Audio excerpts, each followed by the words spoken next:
Where you're from, you may be an apostate, but here, you'd be landed gentry. So the next Star Wars movie, The Mandalorian and Grogu, is shaping up to be a pretty awesome tribute to The Empire Strikes Back.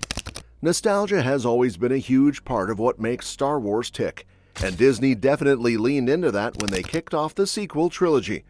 Remember how The Force Awakens basically echoed A New Hope? It totally worked at the time and ended up being a massive hit. Of course, not everything went smoothly for Disney's Star Wars run. Solo, A Star Wars Story, pretty much tanked at the box office, which killed off any plans for more anthology films. Then, the sequels wrapped up not with a bang, but more like a soft sigh. We haven't actually seen a Star Wars movie on the big screen since The Rise of Skywalker came out in 2019. Instead, Lucasfilm shifted gears and found major success with Star Wars TV shows. But that's finally about to change. Next year, The Mandalorian and Grogu will be hitting theaters, starring Pedro Pascal's Din Djarin and, of course, the adorable Grogu. It's expected to give the whole franchise a much-needed jolt of energy. Even more interesting is that it seems like Lucasfilm is tapping into nostalgia in a slightly different way this time by drawing from The Empire Strikes Back in some clever new directions. For starters, there's the exciting return of the AT-ATs. If you think back to The Empire Strikes Back, it opens with the Rebel Alliance hiding out on the icy planet Hoth, which the Empire eventually discovers. Then come the AT-ATs, these huge, intimidating walkers built to navigate the snow and crush Rebel defenses. Footage from The Mandalorian and Grogu shown at D23 last year, plus even more at this year's Star Wars Celebration, hinted at the return of these iconic machines. Din seems to be back doing what he does best, bounty hunting. Only now, he's working for the New Republic, hunting down what's left of the Empire. There's a scene of him taking on AT-ATs on a snowy world, which is a clear nod to Hoth. But he's not just blasting away from a distance. Footage actually showed Din sneaking aboard one of these giant walkers to sabotage it from the inside.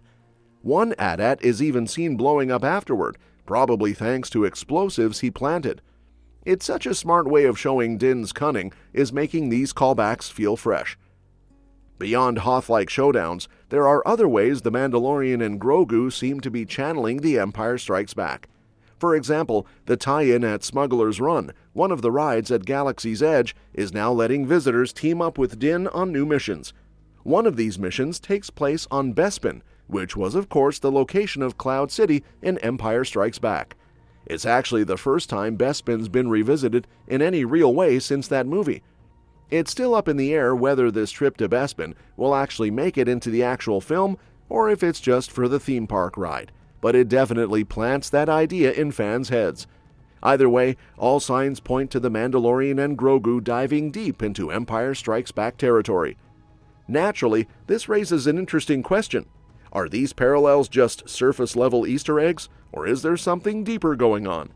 The Empire Strikes Back is famous for one of the biggest twists in cinematic history, the whole "I am your father" moment.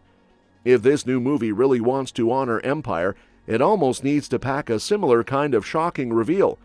Hopefully, The Mandalorian and Grogu does just that, leaving us all completely floored when it finally comes out.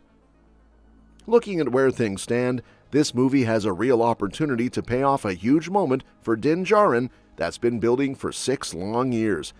Of all the Star Wars projects in the pipeline, The Mandalorian and Grogu is the one coming up first, set to release in May 2026.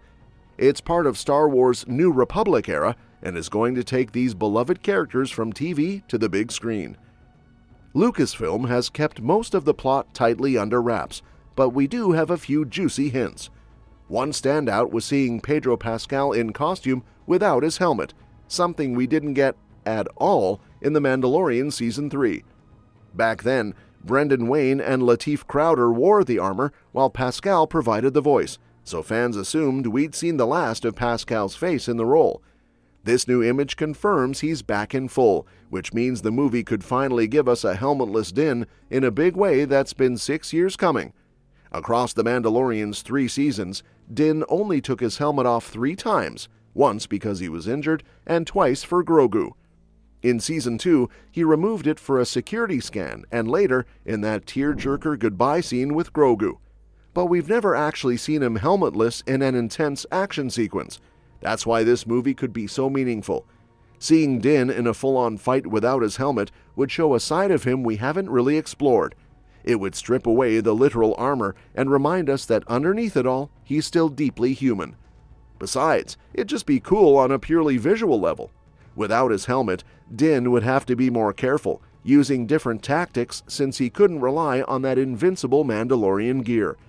It would also bring a lot more raw emotion and vulnerability to his character because, let's be honest, Mandalorians often come off like unstoppable machines when they're mowing down enemies.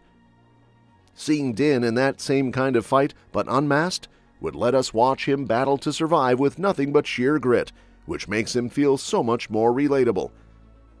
Fans have waited a long time for a moment like this. Many thought Din's arc in Seasons 1 and 2 was pushing him toward questioning his rigid Mandalorian beliefs, like maybe he'd start to rethink never removing his helmet. But 6 years later, we still haven't really gone there. Whether or not the Mandalorian and Grogu actually tackle that angle remains to be seen, but there's no denying fans are eager to explore different facets of Din's character. It's no secret that The Mandalorian is the biggest success story of Disney's Star Wars era. That said, Season 3 didn't quite live up to the magic of the first 2 seasons. After the emotional high of Luke Skywalker showing up and Din's heartfelt farewell to Grogu, Season 3 had almost no chance of matching that energy. Looking back over the last couple years, it's become easier to see exactly why Season 3 missed the mark. Luckily, none of that did lasting damage, and this upcoming movie seems perfectly poised to fix things. There's also footage showing him in intense combat situations again, proving he's still the deadly bounty hunter we fell in love with. And to top it off, the movie is bringing back Din's iconic Razor Crest ship, which was blown up back in Season 2. Seeing Din and Grogu back in that ship, chasing bounties even if it's now for the New Republic, feels like the perfect way to get this story back on track. If this movie can combine the bigger stakes of Season 3 with the character-driven heart of Seasons 1 and 2, it might just become the best Mandalorian story yet. It's basically a fresh start after some bumps in the road, and that might be exactly what this corner of the Star Wars universe needs. They've clearly learned from the last season, and it looks like they're ready to give fans the epic, emotional adventure they've been waiting for. And that's that for today's video. Thanks for watching, and we will see you in the next one.